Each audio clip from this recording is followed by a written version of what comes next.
다음 이제 골격계에 대해서 알아보겠습니다. 자, 뼈의 기능과 구성에서 뼈의 기능을 먼저 살펴보시면요. 뼈의 기능은 골격, 그 뼈대라고도 하고요. 그리스어로부터 유래가 됐습니다. 그래서 골격계는 연부 조직이 제거된 후에 경조직만 남은 것을 가리켜서 골격계의 역할이 있어요. 무슨 역할을 하냐면 뼈의 역할, 지탱을 해주고요. 그 다음에 해주고요. 그 다음에 운동, 그리고 저장, 혈액세포를 생산하는 역할을 합니다. 그래서 적혈구라는 곳에서 저희가 조혈작용, 혈액을 만들어내는 역할을 하는 게 골격계의 역할이라고 할 수 있고요. 골격의 기능으로 적합하지 않은 것은 이란 문제도 잘 나와요. 그래서 1번 지지기능, 2번 보호기능, 3번 저장기능, 4번 결합기능이 있는데요. 지지해주는 역할을 한다 그랬죠. 그 다음에 보호도 해주죠. 그래서 두개골 같은 경우는 뇌를 보호한다던가 이런 부분이 뼈가 하는 역할이고요. 그 다음에 저장을 하죠. 그래서 저희가 무기질이라든지 이런 칼슘이나 이런 것들을 뼈에서 저장을 하기 때문에 영양분을 저장하는 역할도 골격이 하는 역할입니다. 그래서 해당되지 않는 건 4번 결합 기능이 여기에 해당이 되겠죠. 골의 모양을 살펴보면요. 장골, 단골, 평평골, 불규칙골로 되어 있고요. 말 그대로 장골은 뼈가 긴 뼈. 단골은 뼈가 좀 짧은 뼈들을 이렇게 장골, 단골, 평평하냐, 그리고 상당히 불규칙적으로 되어 있냐, 이런 부분이 골의 모양에 따라서 분류가 된 것입니다. 그래서 장골은 긴 뼈로 팔, 다리의 뼈가 해당이 돼요. 그 다음에 단골은 대부분이 넓고 그리고 짧은 뼈들이죠. 그래서 손목뼈라든지 목뼈, 발목뼈가 여기에 해당이 되고요. 평평골은 비교적 얇고 납작합니다. 그래서 두개골이라든지 늑골, 견갑골, 흉골이 여기에 해당이 되고요. 불규칙골 같은 경우는 척추와 얼굴뼈가 여기에 해당이 된다고 볼 수 있습니다. 그래서 골 해부학적으로 보면 장골은요. 골간과 골단으로 구성이 되고요. 그 다음에 골절 안에 골단은 관절 연골로 쌓여 있다. 그리고 표면은 골외막이라는 연결 조직막으로 쌓여 있고요. 골외막은 혈관과 신경이 존재합니다. 골외막은 말 그대로 골 외부 쪽을 감싸고 있는 그런 막이라고 할 수가 있습니다. 그다음 골간에는요. 큰 골수강이 있고요. 장골의 골단 및 다른 골들을 내부에는 작은 망들이 망상구조를 하고 있습니다. 그래서 이런 공간에 뭐가 있냐? 지방으로 구성된 황골수, 혈구를 생성하는 세포로 구성된 적골수로 채워져 있고요. 성인의 경우는 골수강은 황골수를 포함하고 있습니다. 여기서 지방으로 구성된 지방을 저장하는 공간은 황골수라고 할 수 있고요. 그 다음에 혈액을 만들어주는 조혈작용을 하는 것은 적골수에 해당된다고 볼 수가 있습니다.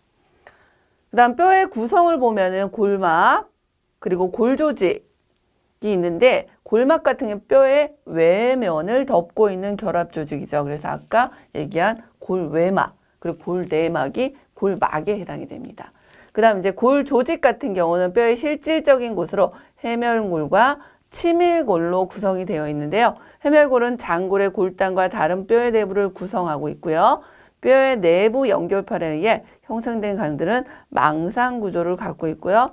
골판 사이의 공간은 뭘로 채워져 있다? 적색 또는 황색 곳으로 채워져 있습니다.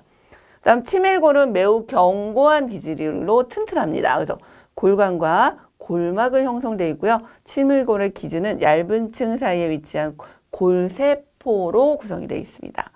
그래서 골세포는 골세관이라는 단단한 동굴을 통해 뻗어 있는 세포 돌기에 의해서 연결되어 있습니다.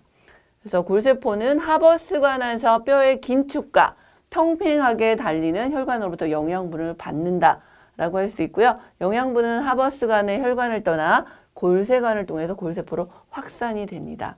그래서 노폐물은 위와 반대 방향으로 확산이 된다라고 볼 수가 있고요. 아까 얘기한 골수는 해면골의 조직과 골수광을 메우는 조직으로 혈구와 세포, 혈구세포와 혈소판이 존재를 하고 있습니다. 골재생 살펴보시면요. 뼈는 신체 내에서 칼슘의 중요한 역할을 하는 데고요. 골 재생은 뼈 안팎의 칼슘을 출입에 의해 일어납니다. 그래서 혈액 중에 칼슘의 수치가 정상보다 낮으면 팔골세포는 뼈를 파괴하고요. 칼슘을 혈액 속으로 방출하게 되고요. 혈액 중에 칼슘의 수치가 정상 이상으로 골모세포의 혈액으로부터 칼슘을 얻어서 뼈 속에서 침착되게 되는데 저희가 이제 나이가 들고 여자가 갱년기가 오게 되면은 이런 현상들이 많이 오는데 그게 골다공증이라고 할 수가 있어요. 그래서 이런 골 재생의 역할들이 상당히 저하가 된다고 볼 수가 있습니다. 자, 그 다음 뼈의 치료 같은 경우 뼈가 부러졌을 때 뼛속의 혈관도 상처를 입는데 혈관이 혈액을 유출하면 응열된 덩어리가 상처 부위에 형상이 되는데요. 손상을 입은 지 2에 3일 동안 주변 조직부터 혈관 세포가 응열 덩어리 부위로 침습하여 가골을 형성하게 되는데 가골은 골 조직들을 묶어주는 연골로 구성된 섬유 망상 구조라고 할 수가 있습니다. 그래서 골모세포는 가골로 들어가서 뼈 형상이 시작되는데요. 이 과정이 몇 주 걸린다? 4에서 6주 정도 걸린다라고 할 수가 있고요. 이런 문제가 요즘 가끔 많이 나와요. 그래서 이런 상처가 났을 때 뼈 형성이 시작돼서 어느 정도 됐을 때 완성이 되냐라고 문제가 나오면 4에서 6주라고 답하시면 될 것 같습니다. 그 다음 이제 골격계의 발생과 성장에 대해서 알아보면 골격계의 발생과 성장은 골화, 단단하지 않은 조직에서 단단한 조직으로 바뀌는 과정을 골화라고 얘기를 해요. 그래서 아기 때 태어났을 때는 상당히 단단하지 않은 조직에서 되게 물렁물렁하고 조직이 완성되지가 않는데 이런 골 조직이 나이가 들고 그리고 저희가 이제 뼈가 성인이 됐을 때 다 완성이 되고 붙고 붙고 이렇게 연결이 되죠. 그랬을 때 단단한 조직으로 바뀌는 과정을 골화라고 할 수가 있습니다. 연성성골은 골화가 되지 않고 뼈의 원형이 완성된 후 일부가 골화되는 뼈를 얘기하고요. 골단연골, 요거 문제 잘 나옵니다. 성장판이 있는 곳에서 뼈의 길이가 일어나는 곳은 어디냐라고 하시면 골단연골이다라고 생각하시면 돼요. 그래서 우리가 성장을 하는 데 있어서 키가 어느 정도까지 성장이 될 수 있는지를 판단하는 곳이 골단연골이라고 할 수 있습니다. 잘 나와요. 골단 같은 경우는 연골의 뼈가 성장을 멈추면 완전히 뼈가 되는데 그 끝부분을 골단이라고 합니다. 자, 개념 잡기 한번 하겠습니다. 장골에서 골의 성장, 특히 골의 길이가 길어지는 요인과 관련된 것은 무엇이냐? 아까 뭐라 그랬죠? 성장판 있는 곳, 골단, 연골이 답입니다.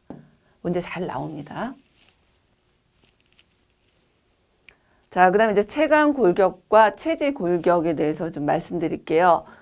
체간 골격은 80개의 뼈와 체지 골격 같은 경우는 126개로 되어 있는데요. 체지 골격 같은 경우는 우리가 팔, 다리를 체지 골격에 해당이 되고요. 체갈 골격 같은 경우는 두개골, 뭐 설골, 중위, 척추, 흉곽, 우리 몸통에 해당되는 것들이 이 체간 골격에 해당이 됩니다.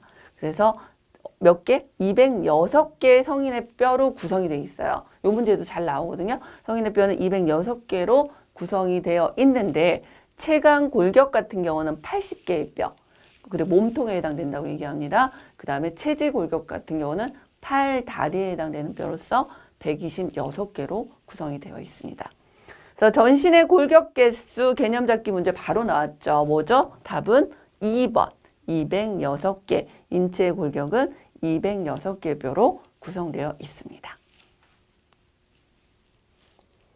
그 다음에 이제 관절에 대해서 알아보겠습니다. 관절은요, 2개 이상의 뼈가 함께 모인 곳입니다. 그래서 관절은 뼈를 서로 연결하는 주요 결합 조직의 형태와 액체가 차 있는 관절광이 있느냐, 없느냐에 따라서 나눠지고요. 섬유성 관절, 연골 관절, 그리고 윤활 관절이 있는데요. 우선 섬유성 관절 같은 경우는 아예 움직이지 않아요. 운동이 없어요. 그 다음에 연골 관절 같은 경우는 살짝 움직입니다. 근데 윤활 관절 같은 경우는 아주 자유롭게 움직이는 게 이 섬유, 연골, 윤활 관절, 운동성에 따라서 나눠지고요. 섬유성 관절 같은 경우는 섬유성 조직으로 되어 있고요. 거의 운동성이 없다 그랬죠. 그 다음에 2개의 뼈로 구성이 돼서 대표적인 예가 뇌, 머리뼈 사이의 관절인 봉합이라고 할 수가 있습니다. 그 다음에 연골 관절 같은 경우는 2개의 뼈가 단위화로 되어 있고 조그마한 운동이 일어난다고 합니다. 그래서 척추 사이의 원반, 갈비와 복장뼈 사이의 갈비 연골, 두덩 결합 정도가 그 예가 될 것 같고요. 그 다음에 윤활관절은 되게 자유롭게 움직인다 그랬죠. 그래서 팔, 다리, 뼈대를 구성하는 대부분의 관절이 뭐다? 윤활관절에 해당이 된다. 요 문제 잘 나와요. 뭐라고 나올까요? 팔, 다리, 뼈대를 구성하고 있고 자유롭게 움직일 수 있는 관절의 종류는 무엇이냐? 정답은 윤활관절이겠죠?